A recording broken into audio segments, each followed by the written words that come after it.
Between 1989 and 1999, 13 missionary workers associated with the Christ the Redeemer mission vanished without formal investigation. Located in a remote valley near the Missouri-Arkansas border, the mission was known for its isolated practices and reluctance to communicate with external authorities. Despite repeated inquiries by family members and local residents, state agencies archived the cases as individual disappearances. Internal memos from the period, only recently declassified, suggest institutional neglect and a network of administrative shielding. What began as minor discrepancies in staffing records turned into a decade-long blind spot no agency appeared willing to address.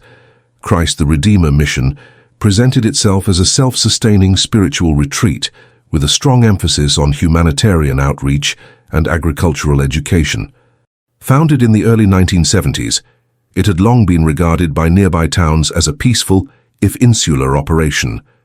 Its public materials emphasized discipline, order, and service. Visitors saw a modest chapel, structured housing, and orderly gardens maintained by a rotating group of missionaries. Affiliated with regional interfaith coalitions, it received small grants and positive coverage in community bulletins. Few questioned its internal affairs until patterns began to emerge. Names removed from staff rosters without farewell, letters unanswered, and files quietly marked inactive. Ready for, the administrative building of Christ the Redeemer mission was a low rectangular structure with unadorned white siding and a plain metal roof. Internally, it was quiet and dim, with few personal items visible on desks or walls. According to archived photographs from a visiting donor in 1991, there were no computer terminals, only handwritten ledgers and rotary phones. Communication logs from that period show irregular outbound contact, with most calls directed to a single number in Little Rock, belonging to a now-defunct regional office of a religious non-profit. The mission's phone records were not retained beyond the standard 2-year limit, citing routine archival policy. Visiting officials from the State Department of Agriculture, who inspected the grounds biannually due to grant requirements, recorded positive evaluations. Their notes frequently referenced orderly operations, compliance with soil rotation practices, and disciplined team labor. Yet their comments never included names of workers present at the time. Check-in logs were incomplete. In 3 separate inspection years, 1992, 1995, and 1998, the names listed on personnel rosters did not match the identification tags seen during site visits. State inspectors filed this discrepancy under clerical inconsistencies. Among local residents in the nearby town of Saline Ridge, fewer than 20 miles from the mission, casual awareness of Christ the Redeemer remained surface level. The mission occasionally participated in food drives or donated blankets during winter months, but its staff rarely attended public events.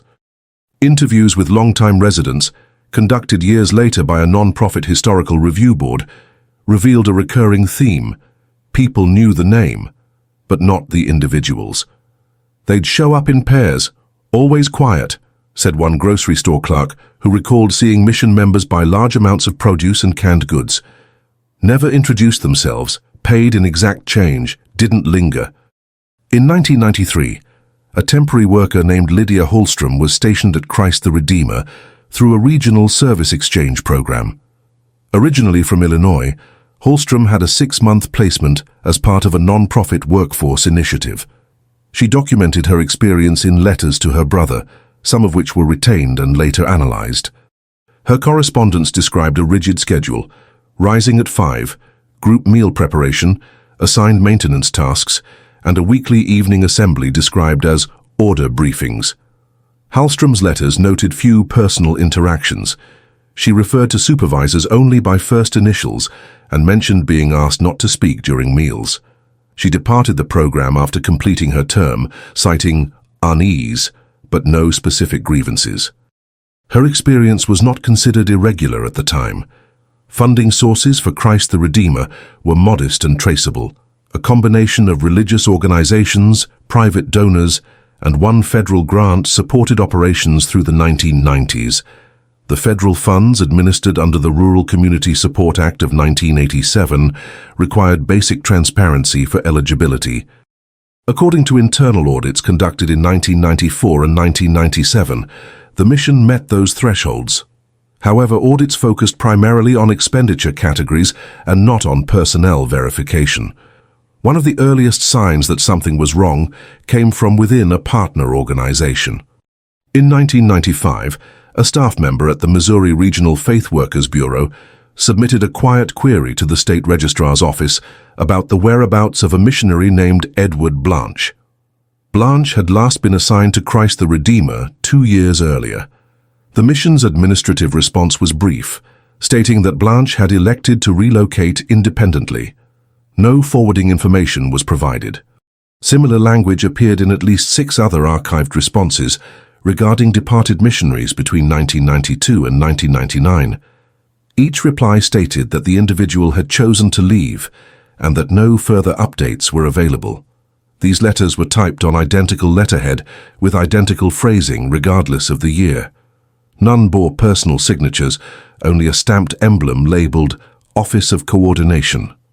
A retired postal worker in Saline Ridge later testified to a congressional subcommittee that he regularly delivered mail addressed to Christ the Redeemer mission, often redirected from distant cities.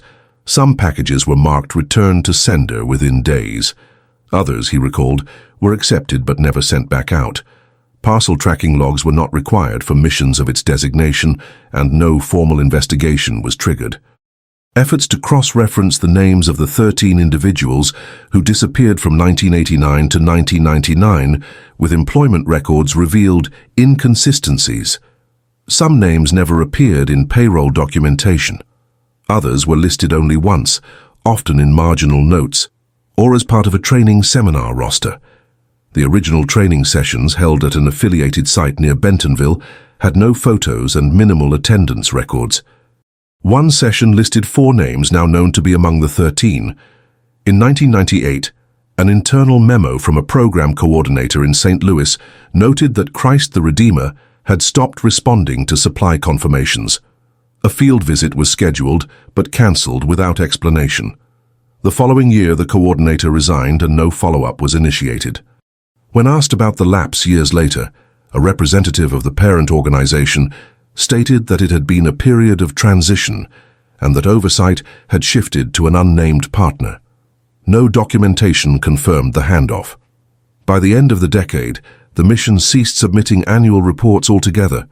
A final report from 1999, filed 2 months late, contained only a single page.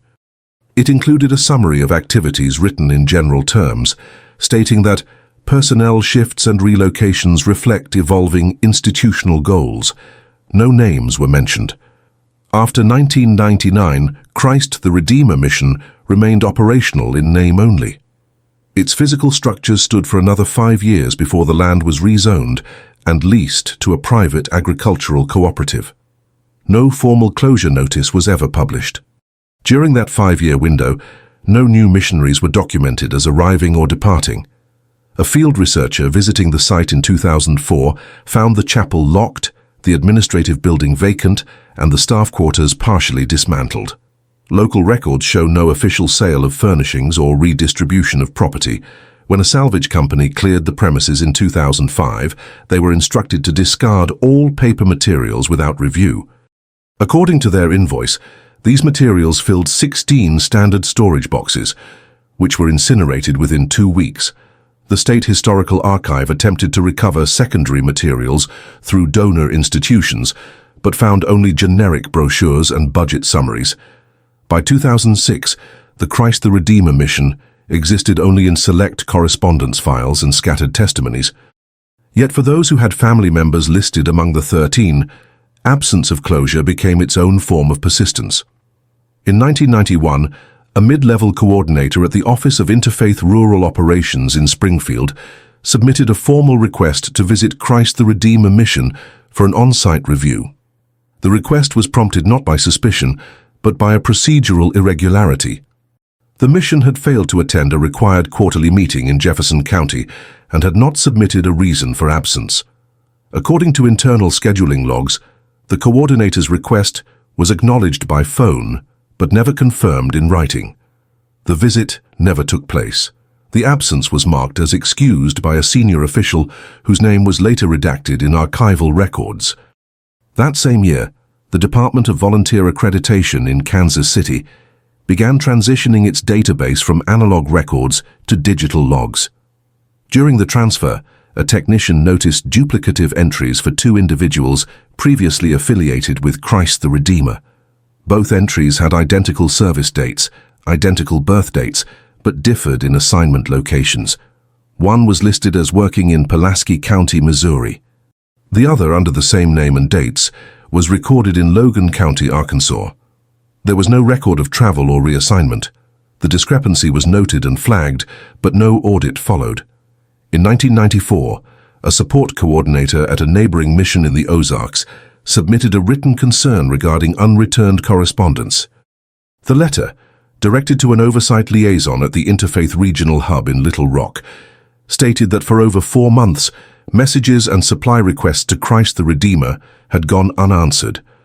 The letter suggested the possibility of a communications breakdown and proposed an administrative check-in. The request was filed under low priority and never escalated. That same year, a family in Nebraska reported a missing person to their local authorities. Their son, Gregory Alstad, had joined Christ the Redeemer as a short-term missionary the previous fall.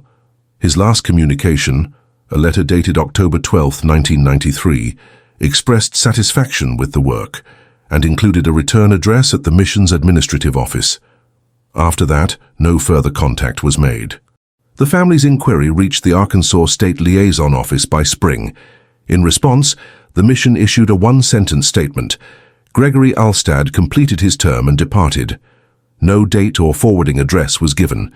The statement did not match the mission's own term limits. Records from its internal handbook defined service terms as a minimum of 18 months. Alstad had been there only 11. The discrepancy was noted by a state clerk, who added a marginal question mark in the case file. No follow-up was logged. In 1995, an operations auditor from the Federal Grant Review Board visited rural sites across Arkansas and Missouri. Christ the Redeemer had been on the original list, but an updated itinerary removed it in favor of sites with more dynamic programming. The decision was made during a pre-audit conference call attended by several regional supervisors. A typed summary of that meeting, stored in the board's archives, notes that Christ the Redeemer is stable, self-directed, and operating within predictable parameters.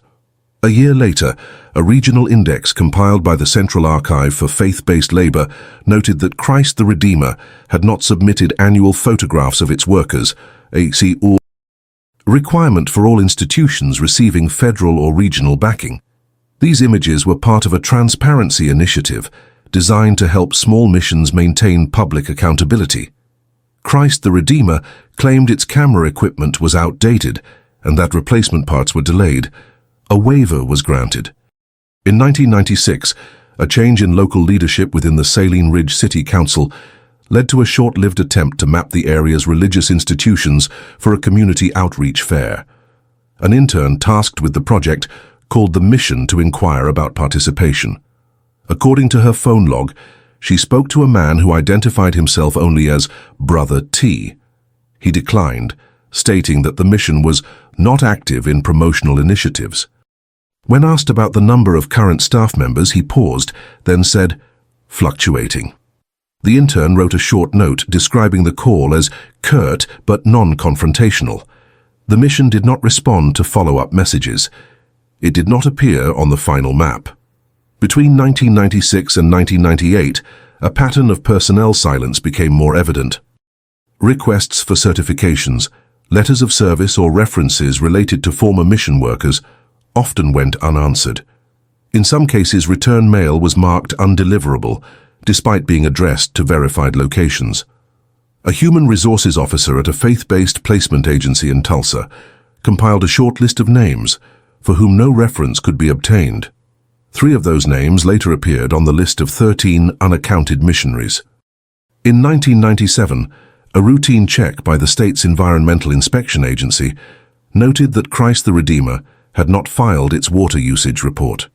These reports were minor compliance items required for agricultural operations. a notice was sent.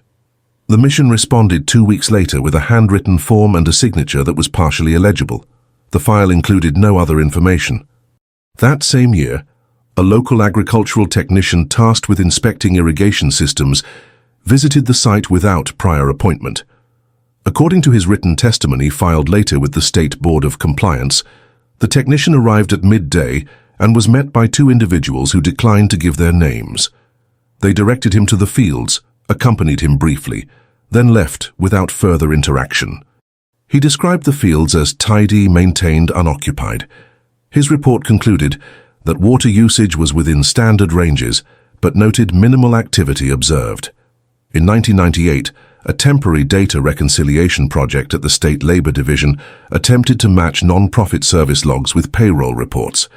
Christ the Redeemer appeared in the database, but had no payroll data for the previous 2 fiscal years. A memo noted that the mission was exempt from payroll reporting due to its status as a volunteer-only organization. The exemption had been granted in 1990 and was never re-evaluated. One of the last formal attempts to verify operations came from a graduate student researching service communities in the rural South. As part of her thesis, she sent questionnaires to 50 institutions, including Christ the Redeemer. Most responded within 3 months. Christ the Redeemer's envelope arrived 6 months late, with only a blank form and a short note. We declined to participate at this time. By the end of 1998, state oversight bodies had effectively reduced their direct contact with the mission.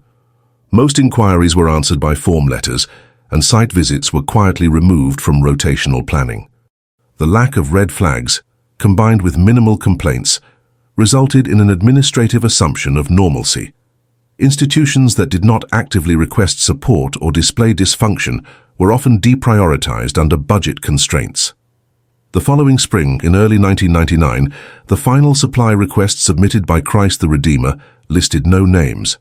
Unlike previous documents, which had been signed or stamped, this form arrived unsigned. The item list was shorter than usual and included generic categories: seed packets, hygiene products, 2 replacement locks. The form was archived without further correspondence.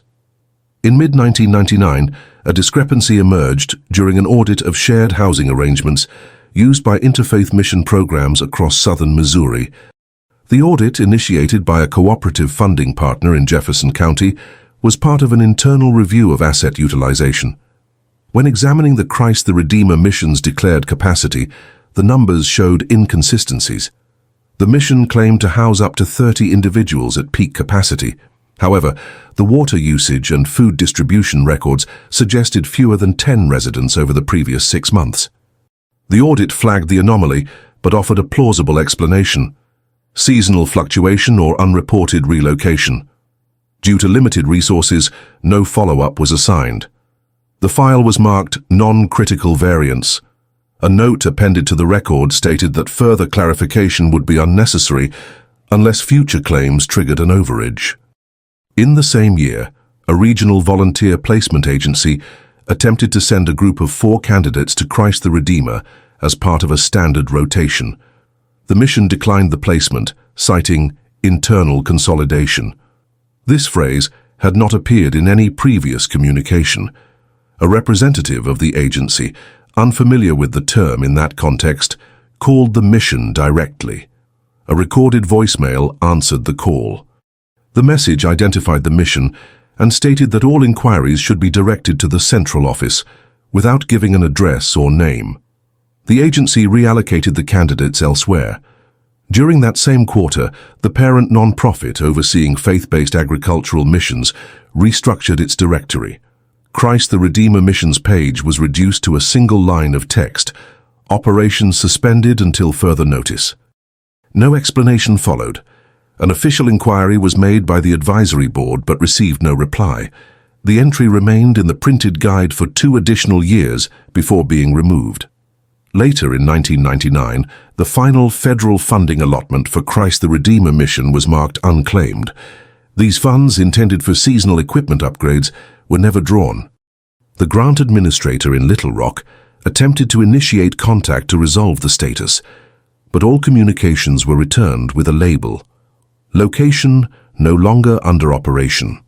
When pressed, the office marked the mission as inactive and shifted the remaining funds into a discretionary pool. Throughout that year, individuals previously affiliated with the mission were contacted by private researchers, journalists, and archival staff. In almost every case, the responses were vague or non-committal. Several declined to be interviewed. One former staff member, listed as having departed in 1991, stated through an intermediary that they did not have records or contact with remaining personnel. Another, who had left in 1994, noted that their service had ended without follow-up. By early 2000, Christ the Redeemer mission had no active presence in local, state, or non-profit networks. Its mailing address no longer received deliveries. The property was listed in a tax reassessment survey as inactive structure on agricultural land. Ownership had not changed hands, but the administrative title holder was listed as an entity with no business registration. Redeemer Agricultural Oversight. In 2001, a legal researcher reviewing defunct non-profit charters in the state of Missouri filed a routine public request for dissolution documents. Christ the Redeemer mission had no formal dissolution on file. The entity remained listed as active in state databases. The researcher submitted a correction, but received a reply indicating that no violation had occurred. Under Missouri's non-profit regulations, organizations could remain dormant indefinitely if no tax liabilities or complaints were filed. At the same time, researchers compiling a demographic review of religious service patterns noted the complete absence of Christ the Redeemer from statistical summaries after 1998. Unlike other similar-sized missions that had reduced activity or consolidated, Christ the Redeemer had ceased output entirely. No new missionary assignments, no financial disclosures, no community outreach. In 2002, an archivist reviewing past grant distributions noticed the mission's name on a 1993 funding schedule but could not locate corresponding fieldwork reports. The archivist attempted to locate photographs, site plans, or program summaries for that year, but found only a single mention in a calendar entry. Field delivery. Redeemer. No contact. That year, the site was visited by a private real estate consultant preparing a valuation report for unrelated development. His summary described the area as overgrown and unmaintained. Structures were standing but inaccessible. He observed no staff, signage, or active land use. The report listed the property as abandoned institutional facility with uncertain title. By 2003, Christ the Redeemer's absence had become a topic of minor interest within archival and policy circles. A symposium on underreported closures of non-profit institutions included a short panel on the mission presented by a graduate researcher. Her findings relied on indirect sources, family inquiries, supply chain anomalies, and data omissions. She noted the lack of documentation for the departure of 13 individuals associated with the site. The presentation did not draw widespread attention. That same year, a maintenance contractor hired by the property's adjacent landholder entered the site to assess infrastructure. He filed a brief report indicating structural decay, unsecured windows, and debris. No documents or signage remained. He described the interior of the administrative building as emptied but orderly, with furniture intact and drawers cleared. No items of identification or historical material were recovered. In 2004, a small working group at the Missouri Department of Historical Survey proposed cataloging former faith-based agricultural sites. When contacted, the Christ the Redeemer property was still owned by the same holding entity. A written request for access was mailed, but received no reply. Under state guidelines, access could not be compelled without consent. The site was listed as pending evaluation. The mission's final digital footprint occurred in 2005, when a regional directory of agricultural volunteers was migrated to an online format. Christ the Redeemer's profile was carried over, but with a disclaimer. No current operations reported. Historical status uncertain. The listing included no contact information. By 2006, it was removed entirely. For the families of those 13 individuals last known to be stationed there, the absence of explanation became its own form of barrier. Multiple attempts to locate personal effects, official files, or confirmation of service were met with vague references to privacy, clerical loss, or changes in administrative protocol. Inquiries sent to associated organizations were returned with form replies.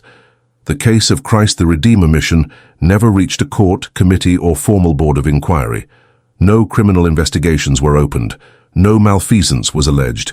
By institutional standards, no protocols were violated. The mission ceased without formal error, leaving no conclusive event or declared cause. Its records were distributed thinly across systems, fragmented and incomplete.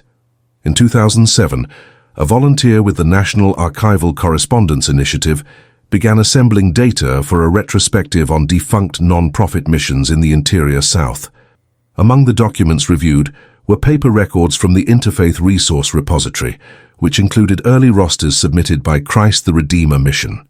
While scanning these entries, the volunteer noticed multiple discrepancies in the listed names versus the names acknowledged in related agency mail logs. At least 4 individuals appeared only once across all internal documentation. When checked against exit records or reference forms, those individuals had no further entries. Seeking to verify the omissions, the volunteer submitted a cross-reference request to 3 regional hubs that historically exchanged personnel with the mission. 2 responded that the names were not in their records. The third, located in central Arkansas, returned partial files for one of the individuals, showing correspondence up to 1992, after which communication ceased. The lack of post-service documentation was noted in the system, but attributed to standard archival gaps. One of the names, Ann Vosner, had been mentioned in a 1993 donor acknowledgement published by the Mission Advancement Bulletin. She was listed as a staff coordinator. Her name did not appear in any later bulletins. Inquiries to the bulletin's editorial team confirmed that they had no knowledge of her departure. They had assumed she had transferred to another site. In 2008, a regional consortium of public records researchers compiled a comparison chart of exit documentation across 27 faith-based service institutions between 1985 and 2000. Christ the Redeemer was the only one with over 5 staff whose final exit forms were missing from state-level confirmations. Most missions had full traceability. Christ the Redeemer had 0 traceable records for more than a dozen names. When presented to the Missouri Faith-Based Programs Council, the data was considered anomalous but not indicative of breach.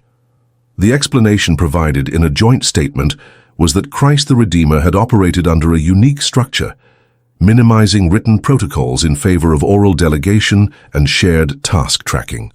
The lack of documentation, the Council claimed, reflected administrative style, not concealment.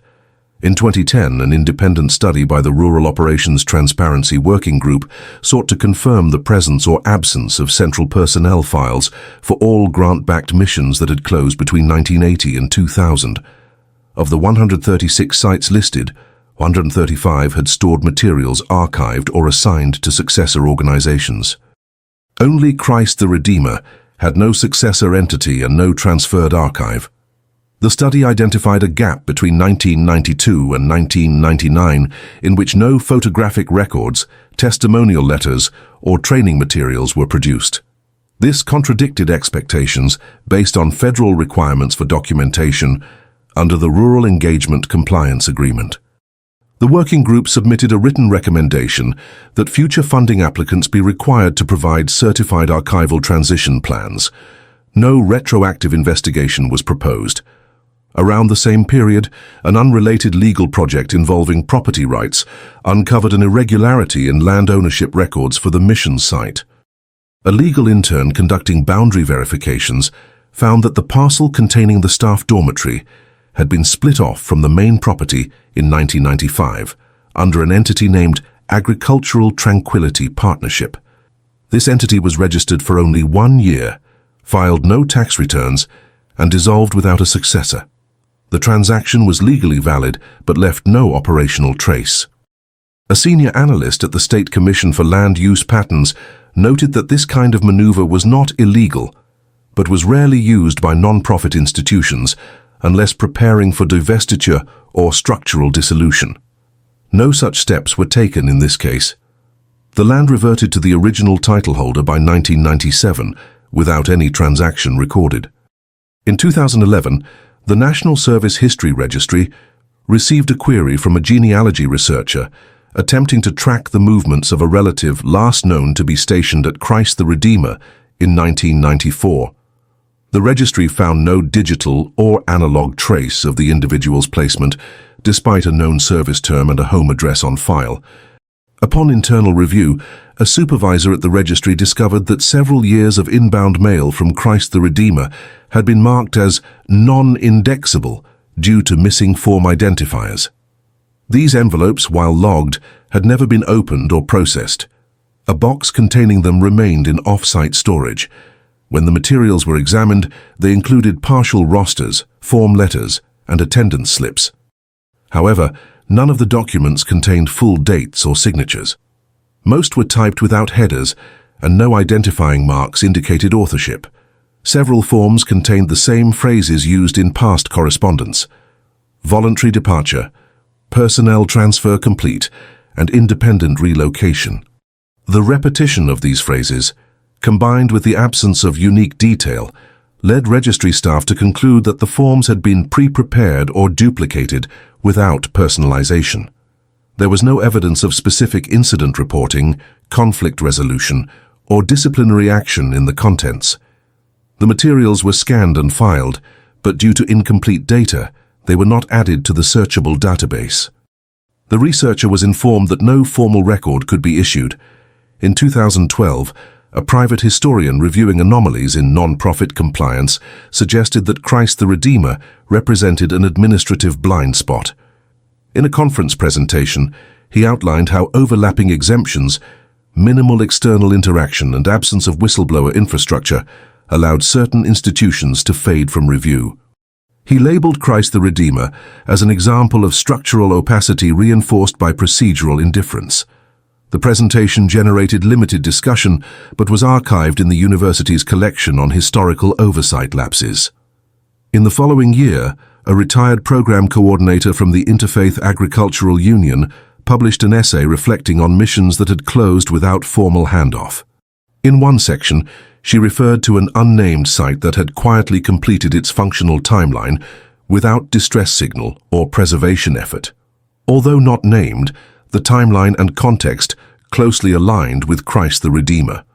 Her essay emphasized the vulnerability of institutions that operated on trust networks rather than transparent systems. She described administrative workflows that depended on expected outcomes, often failing to respond to unmarked absences. In such environments, missing data rarely triggered concern unless accompanied by complaint or liability. By 2014, efforts to reconstruct the internal workings of Christ the Redeemer had reached a limit. Without first-person accounts, internal policies, or administrative documentation, the mission's day-to-day functions during its final years remained speculative. What existed were fragments, application records without follow-up, property reports without explanations, rosters without closure. Each element existed in a file or ledger, but no single authority had jurisdiction to compel full disclosure. The names of the 13 individuals associated with the mission during its final operational decade were compiled by external researchers through overlapping service records, family correspondence, and institutional mentions. None were declared missing by the mission itself. No final placements were filed.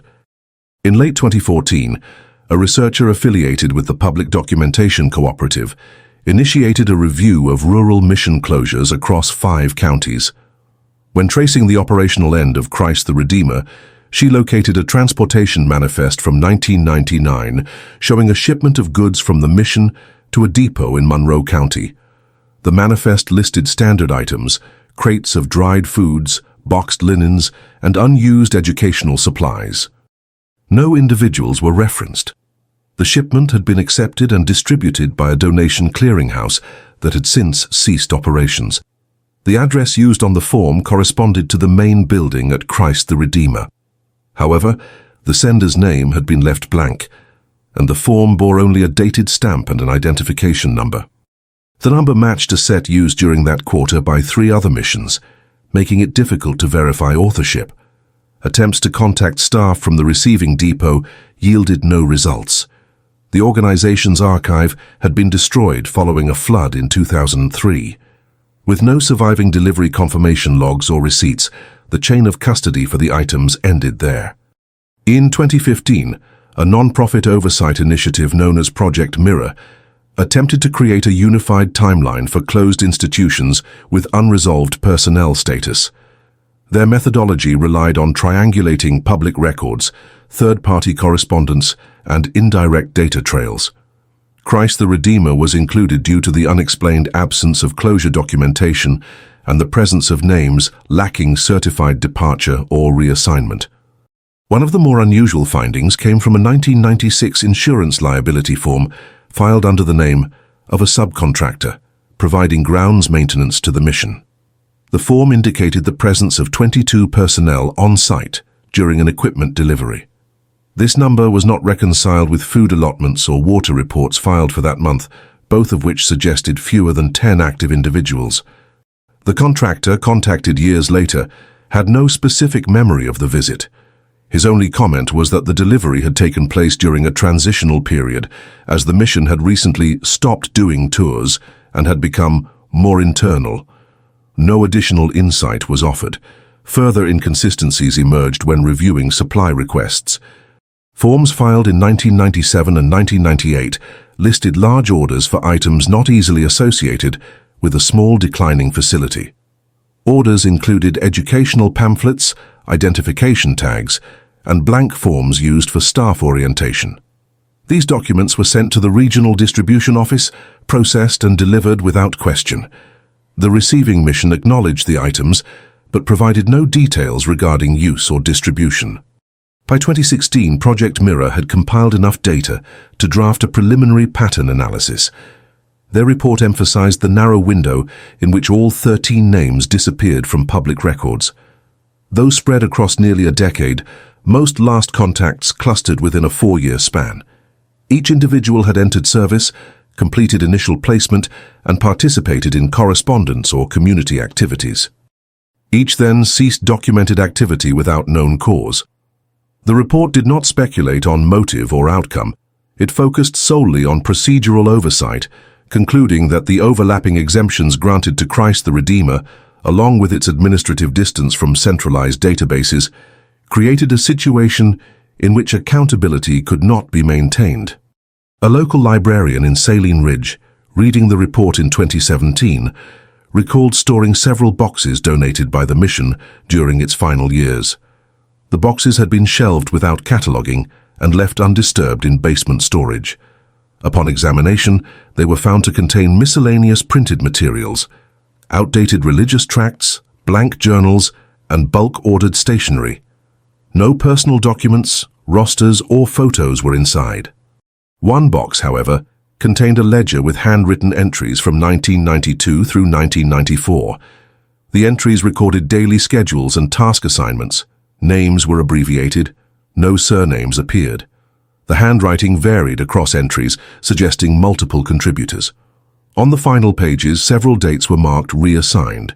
Next to each was a first name and a brief note such as departure approved or training complete. These entries matched partial name records of 3 individuals identified by Project Mirror. The ledger was submitted for digital archiving.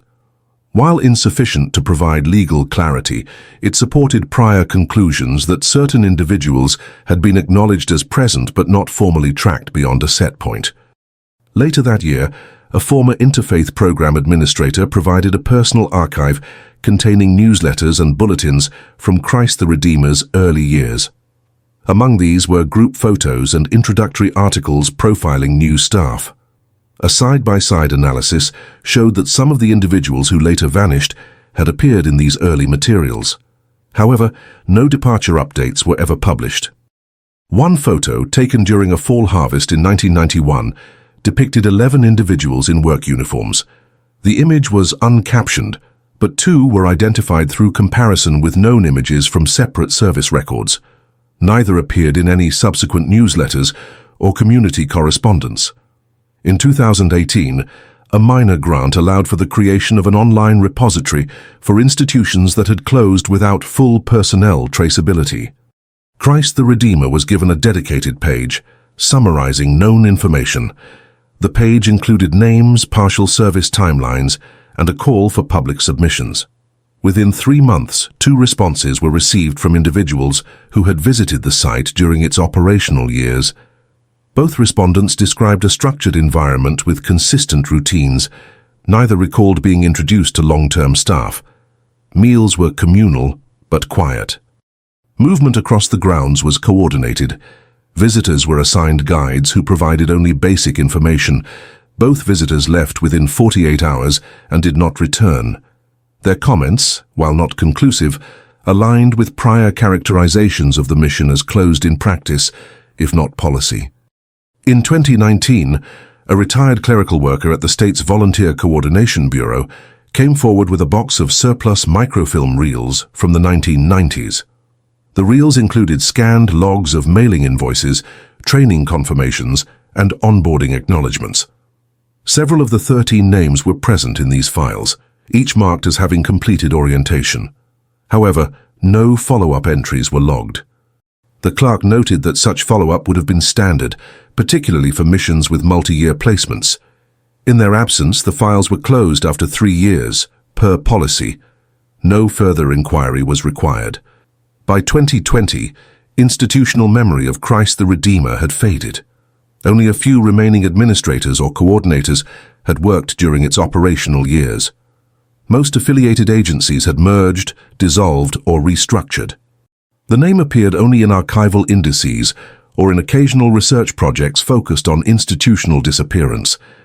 The 13 individuals associated with the mission during its last decade remained unconfirmed in any capacity beyond initial placement. No conclusive departure, reassignment, or personal account had surfaced. Their names were not listed in any centralized registry of unresolved personnel cases. Instead, they occupied a peripheral status, documented once, then not again. The absence of procedural checks and the absence of immediate complaint combined to prevent escalation. No statutory violation occurred. No party was held responsible. By 2021, the Christ the Redeemer mission site had undergone partial transformation. A regional cooperative specializing in sustainable agriculture had leased part of the land. The original structures remained unused. Surveyors tasked with adapting the surrounding fields for rotation planting documented the chapel, dormitories, and administrative wing as physically intact but structurally unstable. No records of renovation or repurposing had been filed with the county since the land was rezoned.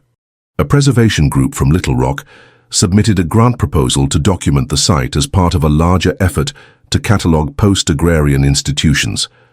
Their proposal included a request for interior photography and measured architectural drawings. Permission was delayed. Ownership remained legally ambiguous. The listed entity, now defunct, had failed to file a transfer. Without clear designation, access could be granted only for exterior assessment. Photographs taken from the periphery showed shuttered windows, rusting signage, and overgrown walkways. The original signpost bearing the mission's name had faded until barely legible. No markings indicated a year of closure or purpose of the facility. Researchers assigned to the project noted the absence of any commemorative materials. Unlike similar sites that had been converted or documented through local efforts, Christ the Redeemer held no plaque, no preservation plan, no oral history initiative. The town nearest the site, now with a reduced population and limited civic funding, maintained no active memory of the mission's personnel or its exit. Inquiries made to former residents yielded fragmented impressions. A handful remembered seeing mission vehicles during their youth, identifiable by their uniform tan paint and plain license plates. None recalled meeting residents or attending events. The mission had not participated in school partnerships, town halls, or holiday drives. Local newspapers between 1987 and 2000 contained no references to the mission beyond 2 supply donation acknowledgements. Neither article mentioned names or programs. Requests for photographs from community archives returned no results. In 2022, the Digital Tracing Initiative at a state university launched a platform allowing families to submit names of unaccounted former volunteers. 13 submissions matched the individuals last known to be affiliated with Christ the Redeemer. Each submission included last known correspondence, often a letter or card dated between 1989 and 1996. No submission contained evidence of return. The families, while varied in location and background, described a similar pattern: initial updates, followed by silence. Some had received formal letters stating service had ended. None had received confirmation of onward placement. An internal review of service program protocols at that time showed that follow-through communication was considered a courtesy, not a mandate. Missions were not required to provide post-service documentation unless an individual was engaged through a salaried contract. Christ the Redeemer, by its own designation, operated with full volunteer staffing. That same year, a legislative research task force evaluated historical reporting standards for non-profit closures. Christ the Redeemer was mentioned briefly as an illustrative case where formal dissolution had not occurred. The recommendation issued stated that future policies should include sunset provisions, requiring declaration of inactivity after 2 consecutive years of non-reporting. The policy was adopted but not applied retroactively. In 2023, an archivist from the Bureau of Institutional Legacy submitted a request to reclassify the mission site as a structure of incomplete administrative record. This classification, while symbolic, enabled cross-referencing privileges across state agencies. The designation acknowledged the failure to preserve documentation but did not imply wrongdoing or assign responsibility. Following the reclassification, a previously overlooked inventory slip surfaced during a records migration in Benton County. The document listed surplus office items transferred from Christ the Redeemer in 2000. Among the items were typewriters, blank forms and boxes marked discontinued rosters. The receiving office, focused on surplus redistribution, had scanned the list but never opened the containers. By the time the boxes were reviewed, their contents had been destroyed due to mold exposure. The log entry remained. It listed approximate box weights and categories, but no names or identifying markers. The entry was filed under non-critical inventory and not retained for audit. Despite the volume of indirect indicators, no central authority initiated a formal inquiry. No department had retained jurisdiction. Christ the Redeemer, like many institutions of its type, had existed at the intersection of multiple oversight frameworks. Its service program status exempted it from workforce reporting. Its religious classification exempted it from academic evaluation. Its volunteer model exempted it from payroll records. No legal claims had been filed. No obligations remained unmet by current statutes. The absence of clear procedural fault limited retrospective action. In early 2024, the names of the 13 individuals were included in a digital exhibit curated by the Center for Unresolved Institutional Closures. The exhibit provided timelines, images, and archived letters where available. It included no speculation and offered no conclusions. Its stated purpose was preservation of incomplete narratives. Feedback from viewers was limited but consistent. Many expressed surprise that such a facility had operated with so few verifiable exit records. Others questioned how institutional silence could persist without detection. The platform administrators emphasized that Christ the Redeemer was not alone. Several institutions listed in their database showed similar gaps in procedural closure. Later that year, a newly digitized batch of religious non-profit registration forms from the early 1980s showed the initial incorporation filing for Christ the Redeemer.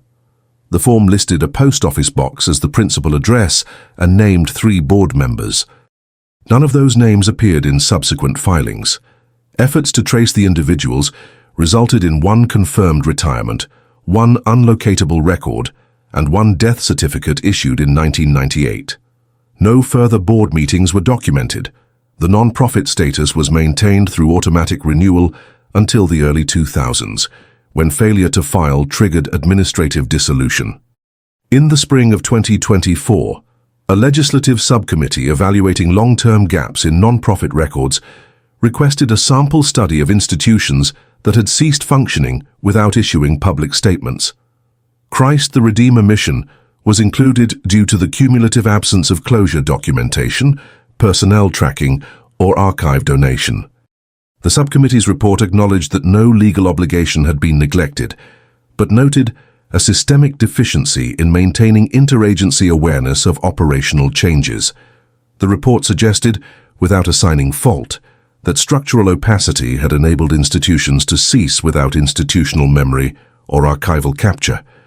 It recommended the implementation of continuity disclosure standards for all federally affiliated missions. These recommendations were filed for future budgetary review. No retroactive compliance was mandated. Later that year, an independent archival research group launched a campaign to identify incomplete personnel trails in rural service programs between 1975 and 2005. Of the 42 institutions surveyed, Christ the Redeemer was the only case in which more than 5 staff members had no conclusive departure records. The group's findings were published as an annotated timeline showing the date of last known contact for each of the 13 individuals. No further updates or acknowledgements had been issued since the last archived correspondence. Each entry ended with a blank field labeled "Confirm Disposition." No responses were received when families were contacted again for updated information. Most stated that no new documentation had emerged. A final site visit was conducted in late 2024 as part of a property reassessment related to land parcel redistribution. The assessor's report listed the former chapel and dormitory structures as unsalvageable for public use. Vegetation had overtaken the main walkways. The interior of the dormitory was inaccessible due to collapsed flooring. No stored items or furniture were present. The assessor included images for county files. The mission's original emblem, painted on an interior wall, was visible in one photograph. It had faded to the point of near erasure. The final entry in the reassessment form listed the structure as eligible for removal pending safety inspection. At a municipal planning meeting in early 2025, a proposal was submitted to rezone the property for agricultural education. The proposal did not reference the site's prior use. During public comment, no residents mentioned the former mission. Approval was granted without revision. The rezoning documentation was filed under standard development codes, with the former name listed only once in a footnote indicating prior occupancy. Simultaneously, a state university press released a digital monograph compiling case studies of administrative disappearance. Christ the Redeemer mission was included as a chapter-length profile. The monograph focused on the procedural mechanisms that permitted such absences to occur within regulated systems. The text emphasized that policy layers, jurisdictional overlap, and minimal public reporting requirements had created a framework in which institutional conclusion could occur without record. The monograph noted that in the absence of declared closure, Christ the Redeemer had been functionally untraceable after 1999, despite remaining listed in state databases through 2002. The authors pointed to the cumulative result of deferred accountability, where omissions became normalized through non-response. By mid-2025, the mission's physical presence had been almost entirely erased. A local utility company disconnected the last remaining electrical lines from the site after a routine safety audit. The disconnection report noted that no power had been consumed since 2008. The entry included a photograph of the locked utility box, sealed with a rusted fastener and tagged for non-use. The final digital traces of the institution, outside of research documentation, resided in scattered forms: tax filings without personnel rosters, transportation records without contact names, service logs with only first initials. The institution had existed, interacted and concluded without triggering any centralized alert or formal termination. Efforts to compile an institutional profile relied entirely on surviving third-party materials. No first-hand testimony had been collected from core administrative staff. Attempts to identify and contact remaining members of the Oversight Board were unsuccessful. In several cases, listed addresses were vacant and forwarding services had expired. By the end of 2025, The mission was cited in academic settings as an example of procedural vanishing. It was included in graduate seminars focused on data traceability, non-profit sunset policy, and rural oversight. Lectures noted that the mission had not violated operational norms, but had instead conformed to them to the point of exclusion. No memorial initiative was proposed. None of the 13 individuals associated with the mission during its final decade had received public designation or acknowledgement beyond research contexts. Their absence remained formally undefined, unclassified by any government or non-profit entity as a subject of concern or investigation. They remained, in administrative language, voluntarily untracked. If this story impacted you, if you stayed until the end, it's because you feel these hidden truths also need to be exposed. So leave in the comments the city you're watching from. This way we can see how far these stories are reaching. And subscribe to the channel. There are many other cases the world tried to forget, but we insist on remembering. This story is fictional. All names have been edited to protect the source. This video is for entertainment purposes only. But here's a disclaimer. It's based on historical facts.